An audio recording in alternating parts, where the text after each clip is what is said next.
The Galactic Unified Forces GUF stood as a towering colossus of interstellar bureaucracy, a sprawling confederation spanning 3 spiral arms of the Milky Way.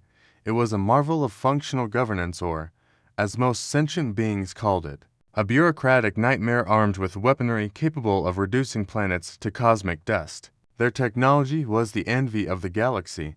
Ships that warp space-time with the ease of folding a napkin, weapons that could atomize moons, and medical advancements that rendered death more of an inconvenience than a finality.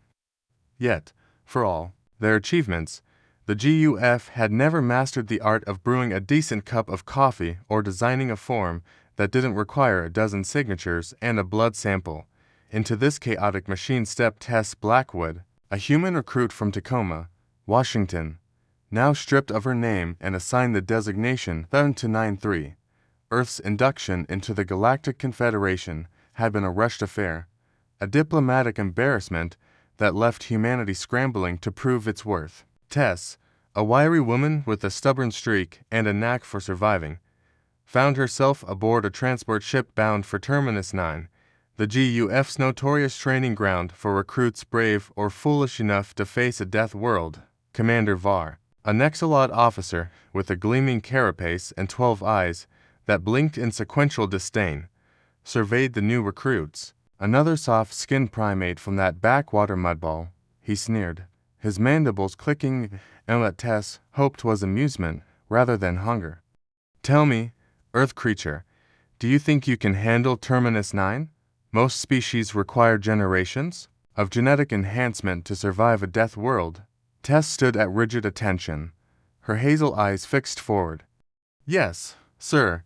Earth has biomes classified as extreme by galactic standards. I grew up in the Pacific Northwest. We have bears. The alien recruits erupted in a cacophony of laughter, a sound like dial-up modems mating with strangled bagpipes. Bears, Var repeated, the universal translator dripping with contempt. I'm sure the scorched beasts of Terminus 9 will tremble at your tales of these. Bears, the transport to Terminus 9 was a masterpiece of discomfort, designed by beings who considered exoskeletons a personality trait. Tess was wedged between a 6-armed Valerian, who seemed to need more personal space than a small moon, and a gelatinous Murap that kept accidentally absorbing her uniform sleeve when it dozed off. Across the aisle, a reptilian Draxian named Kazitz polished its scales with a sonic pick. First human in your unit. Huh, it hissed. Bet you won't last a cycle. Tess offered a tight smile, that a professional assessment or just casual xenophobia. Kazitz's forked tongue flicked out, its version of a chuckle. Statistics. Terminus 9 has a 97% washout rate for species without natural armor or poison glands. You have skin that tears when you touch a thorn plant. We also have stubborn spite. Tess shot back. It's kept us alive through ice ages, plagues, and reality television. The ships say I interrupted with the enthusiasm of a tax auditor. Attention, recruits. We are beginning our descent to Terminus 9. Please ensure all appendages are securely attached. Atmospheric entry may cause mild discomfort, severe discomfort, or spontaneous molecular realignment in susceptible species. Tess gripped her harness, as the Murap beside her turned a sickly chartreuse. Welcome to the next 3 years of your military career, the AI droned. Try not to become part of the local food chain. Terminus 9 was not merely a death world, it was the gold standard of lethality. The training facility, built in the planet's least dangerous region, was like constructing a summer camp on the surface of a volcano. The air reeked of sulfur and overripe bananas. The vegetation came in carnivorous or extremely carnivorous varieties, and even the rocks seemed to pulse with predatory intent. Lieutenant Pyle, a gaseous being in a humanoid exosuit, led the recruits through the fortified compound. You will eat here, train here, and possibly die here, it intoned, releasing puffs of what might have been boredom. Please make it to the designated mortality processing centers if death is imminent. Paperwork, you understand. The first training exercise loomed at the edge of the razor leaf forest, a nightmare landscape of serrated, toxin-secreting trees and burrowing parasites that laid eggs in brainstems. The forest was the hunting ground of the Cricxian death shadow, Terminus 9's apex predator, a creature so efficient it had evolved sentience just to savor its prey sphere. Drill instructor Gorvin, a hulking four-armed bracken with skin like volcanic rock, outlined the task: enter the forest in teams of 3. Retrieve a beacon from the central clearing. Return with all your original body parts. A tentacled squillion raised an appendage. Sir, what about the death shadows? Gorvin's face cracked into a smile that looked like a tectonic fault line. Run, hide, or die with enough dignity that we don't use your final moments as a training video. Penal Code 0.4, effective 0 point for training video not to do. Tess was paired with Khazits and Shimmer, a crystalline being who communicated through light pulses and radiated disdain for organic life. Stay close, Khazits hissed as they entered the forest. The human's the most vulnerable. I can handle myself, Tess retorted, gripping her pulse rifle, which was designed for beings with longer arms and extra joints. The forest was alive with menace. The razor-sharp leaves swayed despite the lack of wind, and the ground pulsed unsettlingly beneath their boots. 20 minutes in, Khazits froze. We're being watched. Something big. It's circling us. Shimmer's crystalline body dimmed. Death shadow proximity. Retreat suggested. We need that beacon, Tess said, her instincts screaming that something was hunting them. A rustle in the underbrush confirmed it. A patch of darkness detached itself from the shadows, a creature the size of a tiger, with smooth, light-absorbing scales, 6 limbs, and a triangular head with glowing sensory pits. Its retractable quills gleamed like knives. Don't move, Khazits whispered. The death shadow's nostrils flared, sampling their fear. It fixated on Tess, its head tilting with predatory precision. Then, impossibly, it sat down, back at the compound. Tess stood in the debriefing room, flanked by Khazits and Shimmer, both still reeling. It sat. Sir, she reported to Commander Var. Then it followed us to the beacon and back to the perimeter. It's still out there. Dr. Quinn, the chief xenobiologist, scoffed through his magnifying lenses. Impossible. Death shadows are apex ambush predators. They don't sit or follow unless it's a hunting strategy. With respect, Doctor, this one did, Tess said. It even stopped me from stepping into a neurotoxin patch. Security footage confirmed the bizarre behavior.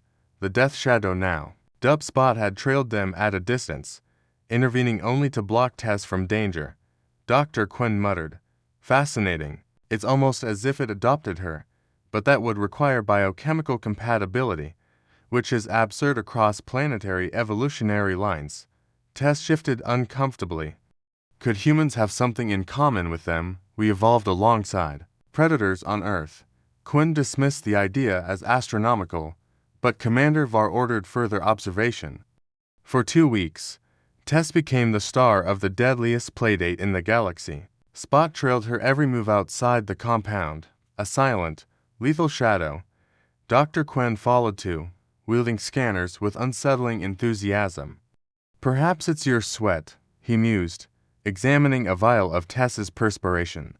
Humans produce a unique cocktail of stress hormones and pheromones. Your cooling system is fascinatingly inefficient.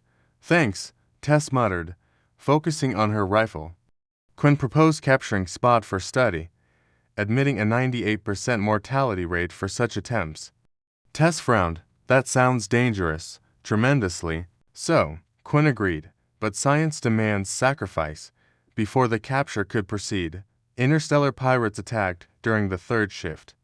Alarms blared, and Tess grabbed her sidearm as explosions rocked the barracks. 3 figures in advanced environmental suits stormed in, wielding military-grade disruptors.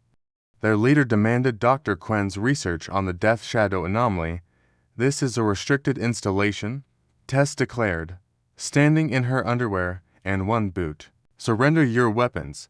The leader's helmet tilted with amusement. We're here for the xenobiology data.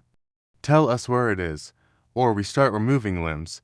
Before Tess could respond, the barracks wall disintegrated, revealing Spot. In all its lethal glory, it crossed the room in a blur, disabling two intruders with surgical strikes, not killing but neutralizing. The third fired a disruptor, but Spot dismantled his weapon and suit with terrifying precision, pinning him beneath 600 pounds of muscle and quills. Spot nudged the disruptor toward Tess, its sensory pits glowing.